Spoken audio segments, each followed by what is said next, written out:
Hi, this is Ofori, the digital reader, and these are the books that I bought and the books that I read in the month of March. I hate giving too much information about the books I read because I feel the whole story unfolding should be a surprise. So I just give the blurb that's provided by the publisher or author that you can pause my video and read.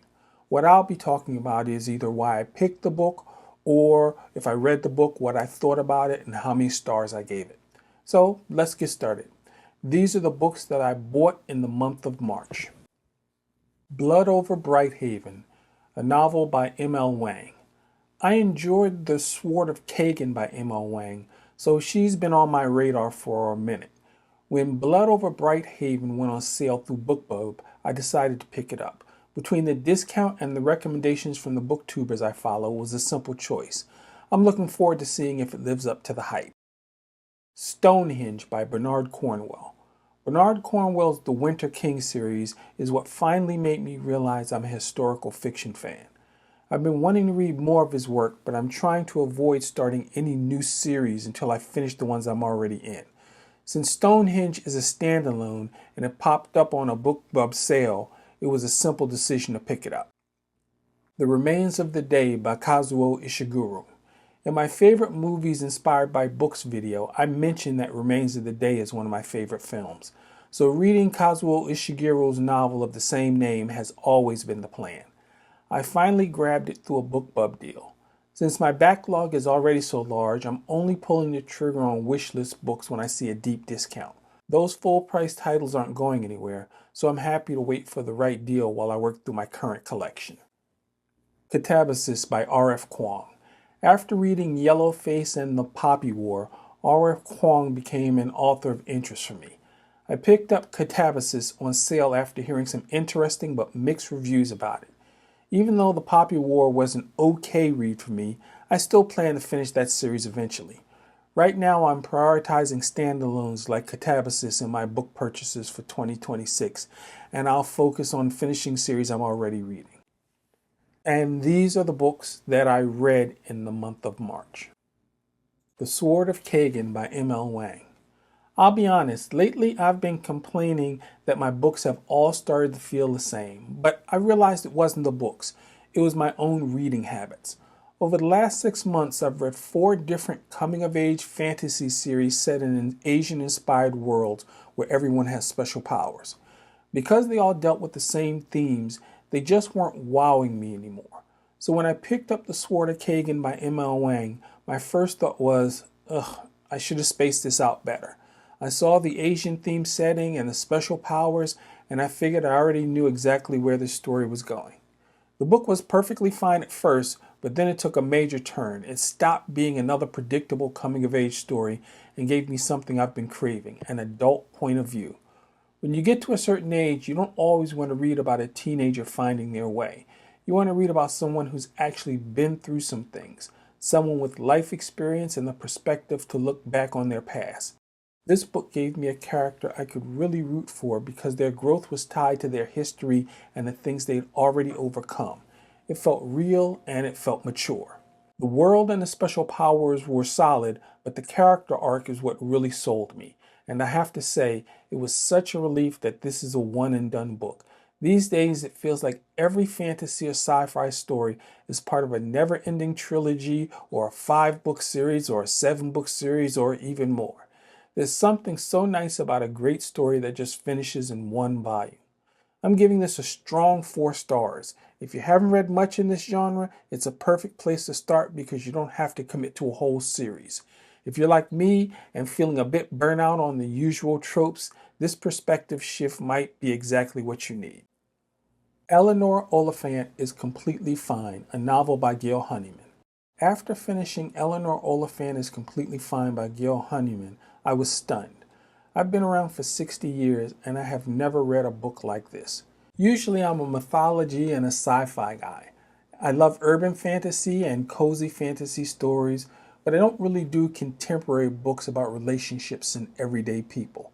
For the most part, I've only read, in my mind, I can only think of 3, which was The Accidental Tourist, Fight Club, and Purity by Douglas Clegg. At first, it was just nice to experience a change of pace, But for the first third of the book, I wasn't enjoying myself. I just wasn't a fan of Eleanor at all. If you've ever seen the TV detective show Monk, that's kind of how Eleanor is. Very particular, very rigid. To me, she just felt like a bit of an a-hole. I kept asking myself, how am I going to make it through this whole book about this person? How do I root for her? But as the story moves forward, it takes you on this incredible journey. You start to see why she is the way she is. You realize she doesn't necessarily want to be this way or even know she's doing it. Watching her path was wonderful, and it was also a tough story to read. The reason it was a tough story to read is because it's so relatable. I've been single most of my life, and when you read through this through that lens, it really strikes a chord. Those feelings of not fitting in, the loneliness, the struggle to find your people, it all resonates. It's a strange mix of being depressing one minute and totally uplifting the next. It took me on a massive emotional ride. Now, I read about 45 to 50 books a year, but honestly, I could probably only handle a book like this 2 or 3 times a year. It was a real roller coaster of an emotional experience for me. Even though I'm going to read something light and fluffy afterward to recover, I'm giving this a full 5 stars. The character arc is just incredible. If you've ever struggled with dating or finding your social circle or just feeling like an outsider, this book is going to hit you in a way that might be uncomfortable, but is absolutely worth the read. Brigands and Breadknives by Travis Baldree. Ever since Travis Baldree released Legends and Lattes and Bookshops and Bone Dust, everyone has been trying to nail down exactly what cozy fantasy is. To me, cozy fantasy is about the journey, not the destination. It's not about swashbuckling or constant action. It's about all the quiet stuff that happens in between the adventures. It's about the everyday hero, someone who isn't out saving the world, but takes real pride in perfecting a craft or doing something well. That's why I have to say, in my opinion, Brigands and Breadknives isn't actually a cozy fantasy. Now, don't get me wrong, that's not a bad thing. It just shows that Travis Baldree isn't boxed into one genre. He's writing the stories he wants to tell. Brigands and Breadknives feels much more like a classic buddy movie or a road trip movie. There's definitely more action and adventure here than in his first 2 books. It's not just about the quiet moments anymore. But what he still does better than almost anyone is friendship. The interactions between his characters are never over the top, but they're so well done that they just leave you with a smile in your heart. If you're looking for a deep, intricate magic system or heavy political intrigue, this isn't that story. This is an excellent road trip story. It's got enough action to keep things moving, but it's not so intense that it feels heavy. I'm giving this one a strong 4 stars. For me, a 5-star book is something that leaves a lasting, unexpected impression, like Legends and Lattes did. This didn't quite hit that mark, but it's still a fantastic read. If you've read the first 2 books in this world, this is a must-read. And even if you haven't, it's the perfect break book between more intense reads. It definitely makes me want to dive into Travis's other books to see what he does outside this universe. It's a 4-star recommendation for me. The Road to Miklagard by Henry Treece.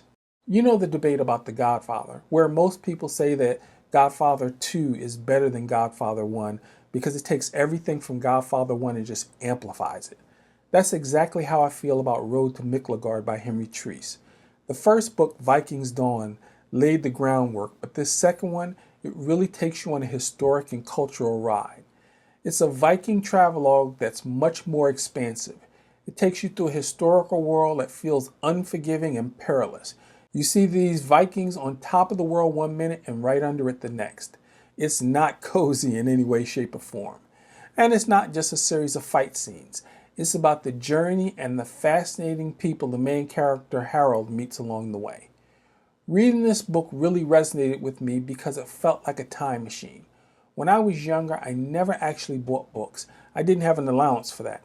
I lived at the local library, and I grew up on what my local library had, which was mythology, Narnia, Conan, Doc Savage, and all those old pulp fantasy and sci-fi anthologies. Road to Miklagard brought back that exact feeling. Sneaking a snack into the library and getting completely lost in a larger-than-life heroic tale. It has that warm, classic pulp energy, but with a twist. Usually in old pulp, you know exactly how it'll end. The hero heroes and the villain villains. But Treece kept me guessing. I never knew what was coming next, which is rare for pulp fiction. What's even better is that it skips the baggage you sometimes find in older pulp books. If you want to try pulp but you're put off by the typical xenophobia or narrow-mindedness of that era, this book is surprisingly open-minded. There are good guys and bad guys, sure, but it's based more on who they are as people, not what they were born as. You don't even really need the first book to jump in. This book brings you up to speed quickly and then takes off. I thought about this for a while and I have to give it 5 stars. I like the first book, but this one is absolutely a superior story. It's got that classic sense of adventure from fantasy and sci-fi of the early 20th century, and I'm eager to see if the final book, Viking Sunset, can top it. But for now, Road to Miklagard is a must-read if you like historical or pulp fiction. So to sum everything up that I bought and everything that I read in the month of March, first the books I bought.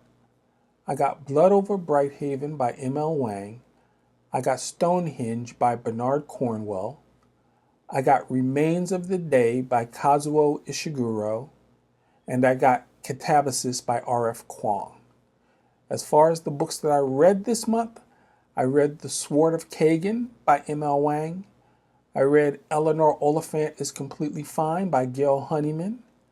I read Brigands and Breadknives by Travis Baldree. And lastly, I read The Road to Miklagard by Henry Treece. So that's my book life for March. This is Zofori, the digital reader, and keep reading.